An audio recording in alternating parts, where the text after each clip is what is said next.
week here on Gbpusd. Now, from last week on this pair, I've more or less been calling out a short, okay, sell off because of how we saw this weekly candle close.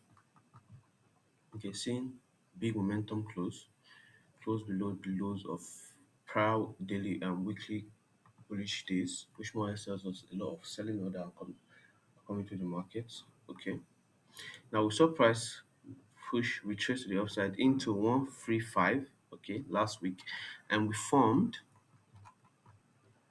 this doji candle here. Let me take out this trend line so you guys can see. We formed this doji candle here, which is now more or less the high that I'm looking out for.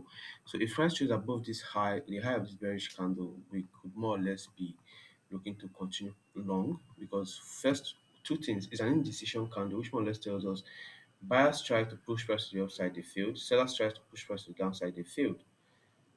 Okay, but as you can see, it's still kind of a selling candle.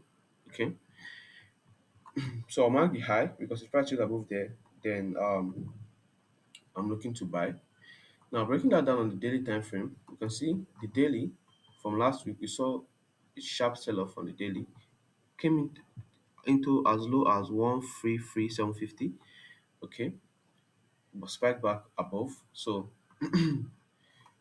with that being said, we can see that the structure on the 4 hour time frame was making high lows, high, and then we broke below this region and made a new lower low with this high as a lower high. So yeah, the main high. So we have main high, lower low. We're looking for a lower high. Okay, so one of two things. As you can see, this low here, we could either trade below, break that, and continue to the downside, or we could reach back into 135, form kind of something around there, and then continue to the downside.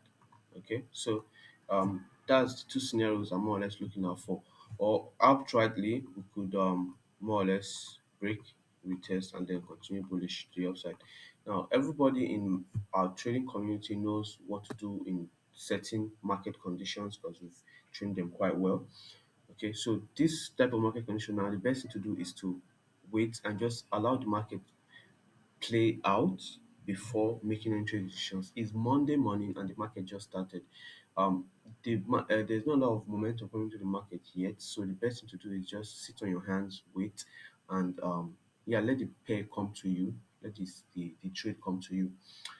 Now, right now, that's what I'm looking at for on GPUSD. I did drop a video on EuroJPY. Okay, so check that out if you're a EuroJPY trader.